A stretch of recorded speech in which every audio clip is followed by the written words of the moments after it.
والسلام على سيد الرسل وخاتم الأنبياء.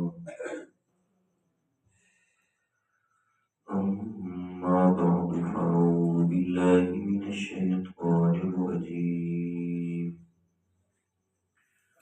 بسم الله الرحمن الرحيم. قل من يكلعكم بالليل والنهار من الرحمن بل هم عن ذكر ربهم معرضون أم لهم آلهة تمنعهم من دوننا لا يستطيعون نصر أنفسهم ولا هم منا يصحبون بل متعنا هؤلاء وآباءهم حتى طال عليهم العمر أفلا يرون أنا نأتي الأرض ننقصها من أطرافها أفهم الغالبون قل إنما أنذركم بالوحي ولا يسمع الصم الدعاء إذا ما ينذرون ولئن مستهم نفحة من عذاب ربك ليقولن يا ويلنا إنا كنا ظالمين. آپ فرما دیجئے وہ کون ہے جو رات میں اور دن میں رحمان سے تمہاری حفاظت کرتا ہے،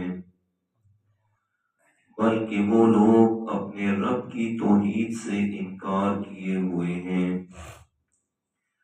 کیا ہمارے سوا ان کے لیے ایسے معبود ہیں جو ان کی حفاظت کرتے ہیں؟ وہ اپنی جانوں کی حفاظت نہیں کر سکتے اور نہ ہمارے مقابلے میں کوئی شخص ان کا ساتھ دے سکتا ہے، بلکہ ہم نے انہیں اور ان کے باپ دادوں کو خوب سامان دنیا دیا، یہاں تک کہ ان پر ایک عرصہ دراز گزر گیا۔ کیا وہ یہ نہیں دیکھتے کہ ہم زمین کو اس کے کناروں سے کم کر رہے ہیں؟ کیا وہ غالب آنے والے ہیں؟ آپ فرما دیجئے بات یہی ہے کہ میں تمہیں وحی کے ذریعے اللہ کا ڈر سناتا ہوں، اور بہرے لوگ پکار کو نہیں سنتے جبکہ وہ ڈرائے جاتے ہیں، اور اگر آپ کے رب کی طرف سے انہیں عذاب کا ایک جھونکا لگ جائے تو ضرور یوں کہیں گے کہ ہائے ہماری بدقسمتی، واقعی ہم لوگ ظالم تھے۔ صدق اللہ العظیم۔ اللہم صلی علی محمد النبی الأمی وعلی آلہ وأصحابہ وسلم تسلیما۔ سورۃ الانبیاء آیت نمبر 42 تا 46 ہے۔ ان آیات کریمہ میں اللہ تعالیٰ نے دو چیزوں کو بیان فرمایا۔ پہلی چیز یہ کہ اگر اللہ تعالیٰ کا عذاب آ جائے تو دنیا کائنات میں کسی کی ایسی طاقت نہیں کہ وہ اپنے آپ کو یا کسی اور کو اللہ کے عذاب سے بچانے کی طاقت رکھتا ہو۔ اور دوسری بات کہ جو دین اسلام کے منکر لوگ ہیں، ایمان لانے سے انکاری ہوئے، اس کی سب سے بڑی وجہ دنیاوی عیش و عشرت ہے کہ دنیا کے مزوں میں وہ وقت گزار رہے ہیں، اور وہ ایسے ہیں کہ جیسے کوئی بہرا ہوتا ہے، اس کو بلایا جائے پکارا جائے تو وہ نہیں سن سکتا۔ فرمایا یہ لوگ بھی جان بوجھ کے بہرے بنے ہوئے ہیں۔ فرمایا قل من یکلؤکم باللیل والنہار من الرحمن بل هم عن ذکر ربهم معرضون۔ میرے پیارے پیغمبر صلی اللہ علیہ وسلم، آپ ان سے سوال کیجئے گا، ذرا پوچھئے گا کہ من یکلؤکم باللیل والنہار من الرحمن، کہ کون ہے جو تمہیں اللہ تعالیٰ کے عذاب سے بچائے ہوئے ہے، باللیل والنہار، رات اور دن میں اللہ تعالیٰ کے علاوہ تمہاری حفاظت کرنے والا کون ہے؟ اور دوسرے نمبر پہ خود اپنی آنکھوں سے یہ مشاہدہ بھی کر رہے ہیں کہ کتنے ایسے واقعات ہوتے ہیں کہ جس میں بچنا ناممکن نظر آ رہا ہوتا ہے، لیکن پھر بھی وہ بچ نکلتے ہیں۔ اور میں کبھی نہیں سوچا کہ یہ ان کی جان کی حفاظت کون کر رہا ہے۔ فرمایا جب غور و فکر کریں گے تو یقیناً انہیں یہ بات واضح ہوگی کہ یہاں تو ایسی جگہ تھی کہ جہاں ہم اپنی طاقت سے بھی نہیں بچ سکتے تھے، لیکن یقیناً ہمیں کوئی بچانے والا ہے جو بچا رہا ہے۔ اور میں اسی بات پہ بھی غور و فکر کر لیں تو انہیں بات واضح ہو جائے، لیکن پھر بھی بل ہم عن ذکر ربہم معرضون، یہ لوگ میں اللہ تعالیٰ کے ذکر سے یعنی میری وحدانیت کو ماننے سے اعراض کیے ہوئے ہیں، میں اللہ تعالیٰ کی وحدانیت کا انکار کرتے ہیں۔ اور حقیقت یہ ہے کہ کسی بھی مشکل میں اگر یہ پھنس جائیں تو اس مشکل میں اللہ تعالیٰ کے علاوہ اور کوئی بھی نہیں ہے جو انہیں بچا سکے۔ ام لہم آلیہۃ تمنعہم من دوننا، کہ اگر کسی مشکل میں کسی آڑے وقت میں آ جائیں تو بھلا بتاؤ نا کہ میں اللہ کے علاوہ کون ہے جو تمہیں بچا لے، کون ہے جو تمہاری حفاظت کرے، اور جن کی میں اللہ کو چھوڑ کر جن پر تم امیدیں لگائے بیٹھے ہو، ان کی حالت تو یہ ہے کہ لا یستطیعون نصر انفسہم، وہ اپنی بھی مدد نہیں کر سکتے،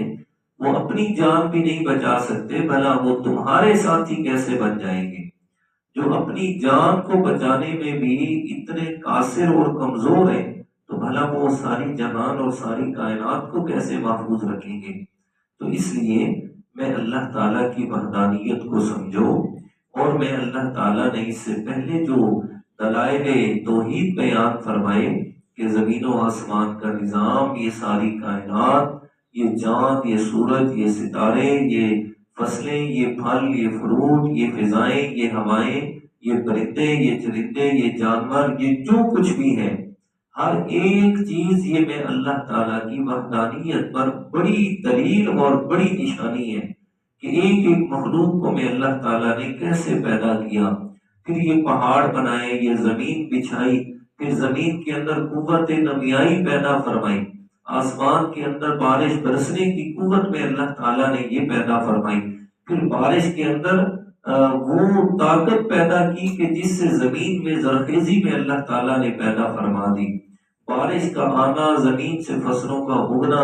پھر ایک ہی زمین سے طرح طرح کی چیزوں کا سامنے آنا، اور ہر ایک چیز کا ذائقہ الگ الگ ہونا، یہ ہر ایک چیز اس بات پر گواہ ہے کہ اللہ تعالیٰ وحدہ لا شریک ہے، کہ جس نے ہم سب چیزوں کو پیدا بھی کیا، وجود بھی الگ الگ دیا، اور ہر ایک چیز کا ذائقہ بھی جدا جدا بنایا۔ فرمائے یہ ساری چیزیں استعمال بھی کرتے ہیں اور غور و فکر نہیں کرتے، توجہ نہیں کرتے اس بات کی طرف کہ یہ سارا کائنات کا نظام بھی کیسا عجیب نظام، سورج آ رہا ہے اور جناب دن شروع ہو رہا ہے، سورج جا رہا ہے، رات شروع ہو رہی ہے، پھر دن اور رات اپنے اپنی جگہ پہ چل رہے ہیں، اپنے اپنے مدار میں، کوئی بھی ایک دوسرے کے نظام میں آ کے خلل نہیں ڈالتا، سورج ہے، چاند ہے، ستارے، سیارے۔ پر میں کبھی غور نہیں کیا اس بات پہ کہ اگر میں اللہ تعالیٰ کے علاوہ کوئی اور ہوتا، کوئی اور بھی یہ دنیا کا نظام چلا رہا ہوتا، تو پھر تو کائنات کا نظام ختم ہو جاتا کہ ایک ملک میں دو بادشاہ نہیں چل سکتے تو ایک کائنات میں دو خدا کیسے چلتے۔ فرمایا اسی بات پر غور و فکر کرو تو تمہیں سمجھ آ جائے گی۔ یعنی پہلے دلائل بیان فرمائے، پھر اللہ تعالیٰ نے تھوڑا سا ڈرایا، دلائل سے سمجھ نہیں آئی تو ڈرایا کہ بھائی اگر میرا عذاب آ گیا تو جن پر تم امید لگا کے بیٹھے ہو یہ بھی تمہاری طرح مخلوق ہی ہے، جیسے تم مخلوق ہو یہ بھی اسی طرح مخلوق ہے، اور جو مخلوق ہوتی ہے وہ تو اپنے خالق کے ہر کام میں محتاج ہوتی ہے، تو اگر میرا عذاب آ گیا تو یہ خود کو نہیں بچا پائیں گے، بھلا آپ کو کیسے بچائیں گے؟ اور باقی رہ گئی یہ بات کہ یہ جو آپ نہیں مان رہے نا، تو اس میں بھی پیچھے ایک وجہ ہے، اور وہ یہ ہے کہ اللہ تعالیٰ نے آپ کو دنیا کا مال و دولت اور عیش و عشرت دی ہے، آپ کو بھی آپ کے آباء و اجداد کو بھی۔ یہ دنیا کا مال و دولت اور عیش و عشرت یہ مل جائے تب بھی امتحان، نہ ملے تب بھی امتحان، دونوں صورتوں میں۔ اور یہ میرے رب کی قدرت کاملہ ہے کہ وہ کسی کو دے کے آزماتا ہے، کسی سے لے کے آزماتا ہے، دونوں صورتوں میں آزمائش ہی ہوتی ہے۔ فرمایا بل متعنا ہؤلاء وآباءهم حتی طال علیہم العمر۔ اور یہ بات تجربے میں ہے، آپ لوگوں نے بھی یہ تجربہ کیا ہوگا کہ جتنی بڑی آزمائش مال دے کے لی جاتی ہے، جو مال لے کے آزمائش ہوتی ہے وہ اس سے کم ہوتی ہے، اس لیے کہ جب مال و دولت کی فراوانی ہوتی ہے تو اس وقت انسان کو اپنے اوپر کنٹرول کرنا بہت مشکل ہوتا ہے، کہ اسے ظاہری اسباب نظر آ رہے ہوتے ہیں کہ جی یہ مال ہے، دولت ہے، پیسہ روپیہ، اور میرے فلاں دوست ہیں جی، فلاں احباب ہیں جی، میرا اتنا حلقہ احباب، بھلا مجھے کیا ہو سکتا ہے۔ اور جس وقت مال اللہ تعالیٰ ختم فرما دیتے ہیں، غربت آ جاتی ہے، تو اس وقت کی آزمائش جو ہوتی ہے اکثر اوقات میں اس وقت میں اللہ تعالیٰ کی طرف رجوع ہو جاتا ہے، مشکل وقت میں، اور مشکل وقت میں اللہ تعالیٰ کی طرف جو رجوع ہو جاتا ہے تو پھر انسان اکثر اوقات میں گناہوں سے بچ جاتا ہے۔ وگرنہ حضرت عمر فاروق رضی اللہ تعالیٰ عنہ کا فرمان مقدس ہے، وہ فرماتے ہیں کہ یہی غربت ہے کہ اس کی وجہ سے کتنے لوگ ہیں کہ جن پر جنت واجب ہوگی، اور یہی غربت ہے کہ اس کی وجہ سے کتنے لوگ ہیں جہنم کے اندر جائیں گے۔ تو غربت کے اندر، اچھا پھر دوسرے نمبر پر جو غربت ہے یہ اللہ تعالیٰ کی طرف، پھر آپ نے الصلوۃ والسلام ان دونوں ذات مقدسہ کو غربت میں رہنا، مسکینی میں رہنا اور اللہ تعالیٰ کو یاد رکھنا ہر وقت میں، سو یہ پسند کیا گیا ہے۔ اکثر اوقات آپ علیہ الصلوۃ والسلام یہ دعا فرمایا کرتے تھے، اللہم احیینی مسکینا وامیتنی مسکینا واحشرنی فی زمرۃ المساکین، کہ یا اللہ مجھے زندہ رکھنا تو غریبوں کے زمرے میں، اور موت دینا تبھی اسی حالت میں، اور قیامت کے دن میں زندہ کر کے اٹھایا جاؤں تو غریبوں کے ساتھ اٹھایا جاؤں۔ لیکن اس کا یہ مطلب بھی نہیں ہے کہ رزق حلال کا ہونا وہ معیوب چیز ہے، نہیں یہ مطلب نہیں ہے، بلکہ رزق حلال کا ہونا معیوب نہیں ہے، وہ جو اس پر آزمائش ہے نا وہ بہت خطرناک ہے۔ مگر نہ آپ دیکھیں حضرت عثمان رضی اللہ تعالیٰ عنہ کو جو اللہ تعالیٰ نے مال و دولت سے نوازا تھا، اور حضرت عبد الرحمن ابن عوف رضی اللہ تعالیٰ عنہ بڑے مالدار صحابی تھے، بڑے مالدار۔ حضرت عثمان کی دولت کا اندازہ لگائیں کہ غزوہ تبوک کا موقع ہے، آپ علیہ الصلوۃ والسلام نے فرمایا کہ اللہ کے راستے میں مال خرچ کرو، تو حضرت عثمان کھڑے ہوئے، پہلے فرمایا 300 اونٹ غلے سے لدا ہوا، دوسری دفعہ پھر 300 اونٹ غلے سے لدا ہوا، تیسری دفعہ پھر 300 اونٹ غلے سے لدا ہوا، 900 اونٹ، اور وہ بھی غلے سے لدے ہوئے ایک۔ دوسرے نمبر پہ چوتھی دفعہ کھڑے ہوئے، فرمایا یا رسول اللہ 100 گھوڑا جنگ کے لیے سدھایا ہوا وہ دوں گا۔ آپ نے فرمایا ابن عفان یہ تو جنگ کے لیے ساری چیزیں ہیں، نقد کیا ہے؟ حضرت عثمان گئے اور سونے کی اشرفیوں کی ایک تھیلی وہ لے کے آئے جس کا وزن 5.5 کلو سونا، 5.5 کلو سونا، ذرا اندازہ لگائیں آج کے حساب سے 80 تولے کا 1 کلو ہوتا ہے، اور اس وقت 3.25 لاکھ روپے سے سونا 1 تولہ ہے، 3 لاکھ لگائیں جی، 3 لاکھ لگائیں، اور پھر 80 تولہ 2.5 کروڑ یہ ہو گیا، اور 2.5 کروڑ کو پھر 5.5 سے ضرب دیں، تقریباً 12 کروڑ تو یہ بنتا ہے۔ پھر ایک اونٹ کا اندازہ لگائیں کہ جوان اونٹ تقریباً 7-8 لاکھ روپے تک ہے، اب 5 لاکھ لگائیں ایک اونٹ کا نارمل جو ہے، اور 900 اونٹ، اور پھر ان پر غلہ بھی لدا ہوا، اور پھر گھوڑے کا اندازہ لگائیں کہ ایک گھوڑا جو جنگ کے لیے سدھایا ہوا کم از کم 10 لاکھ روپے کا، کم از کم میں کہہ رہا ہوں، مگر نہ اس سے بہت زیادہ ہے، تو پھر 100 گھوڑے، تو یہ تو صرف ایک کیفیت بتا رہا ہوں، یہ صرف ان کی ایک کیفیت ہے۔ باقی دوسری طرف دیکھیں انسان حیران رہ جاتا ہے کہ اللہ تعالیٰ نے کتنا مال و دولت دیا تھا، لیکن وہ مال و دولت کو انہوں نے اپنے لیے آزمائش نہیں بنایا، وہ اپنے اوپر بوجھ نہیں بنایا، بلکہ جب بھی وقت آیا تو اللہ کے راستے میں جی بھر کے خرچ کیا۔ اور اپنی حالت کیا تھی؟ ایک آدمی آئے، یا رسول اللہ قرضہ بڑا ہے، میری ہیلپ کیجیے۔ آپ صلی اللہ علیہ وسلم نے فرمایا ایک صحابی کو جاؤ حضرت عثمان کے گھر لے جاؤ اور انہیں کہو کہ اللہ کے پیغمبر نے بھیجے اور اس کی ہیلپ کرے، اس کا قرضہ اتر جائے۔ تو جیسے ہی دروازے پہ پہنچے نا، تو حضرت عثمان اور اس کی بیوی کے درمیان یہ مطلب کہ مکالمہ چل رہا تھا کہ رات کے وقت آپ نے چراغ جلدی کیوں نہیں بجھایا، کہ وہ زیادہ دیر جل گئے، کیوں آپ نے ایسا کیا، سستی کیوں کی ہے اس میں؟ تو اس آدمی نے سنا نا، اس نے کہا واہ جی واہ، یہ بھی آپ بھی بادشاہ آدمی ہے، ایسے آدمی کے پاس لے آئے ہیں مجھے کہ جو اپنی بیوی سے لڑ رہا ہے اس بات پہ کہ چراغ میں تیل زیادہ جل گیا ہے، میرا تو ہزاروں لاکھوں میں قرضہ ہے، مجھے کہاں سے دے گا؟ اس نے کہا یار حوصلہ تو کر، ابھی پتہ چل جائے گا تجھے۔ دروازہ کھٹکھٹایا، حضرت عثمان آئے، عرض کی کہ اللہ کے پیغمبر نے بھیجا ہے اور اس کی ہیلپ کیجیے۔ حضرت عثمان گئے، پوچھا کتنا ہے جی؟ اتنا ہے جی، سارا لا کے دے دیے جی قرضہ ہوگا۔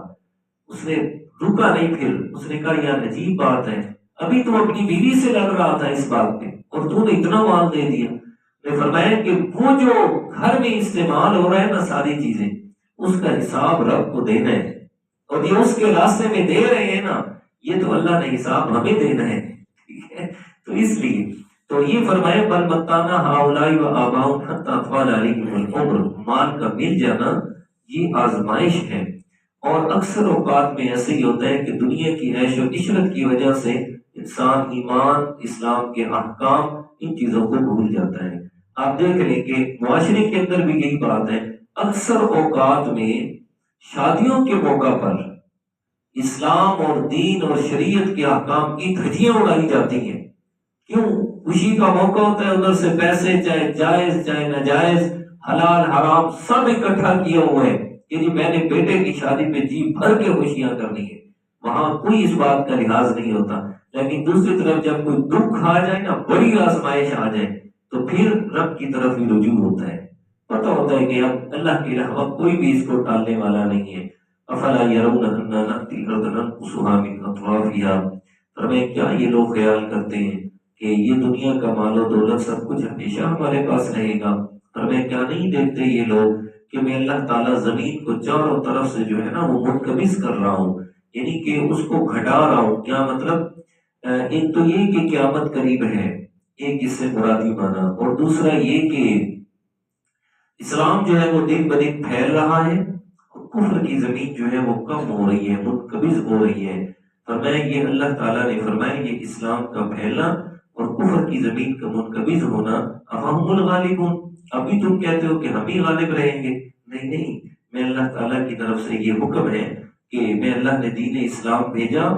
اور اس کو میں نے غالب کرنا ہی کرنا ہے۔ قل انما انذرکم بالوحی، میرا پیغمبر جو آپ کو حکم دے رہا ہے وہ اپنی طرف سے نہیں بلکہ ان پر وحی نازل ہو رہی ہے۔ ولا يسمع الصم الدعاء اذا ما ينذرون، اور یہ جان بوجھ کر بہرے بنے ہوئے، گونگے بنے ہوئے ہیں اور کچھ سننے کے لیے تیار بھی نہیں ہے، اور ان کی آنکھیں کب کھلیں گی؟ وَلَكِنْ مَسَّتْهُمْ نَفْحَةٌ مِّنْ عَذَابِ رَبِّكَ، جب ان پر اللہ کا عذاب آئے گا نا، عذاب کا ٹکڑا اللہ تعالیٰ ایک ڈال دیتے ہیں، پھر ان کی آنکھیں کھلیں گی اور پھر کہہ رہے ہوتے ہیں ہائے افسوس انا کنا ظالمین، ہم تو بڑے ظالم لوگ تھے،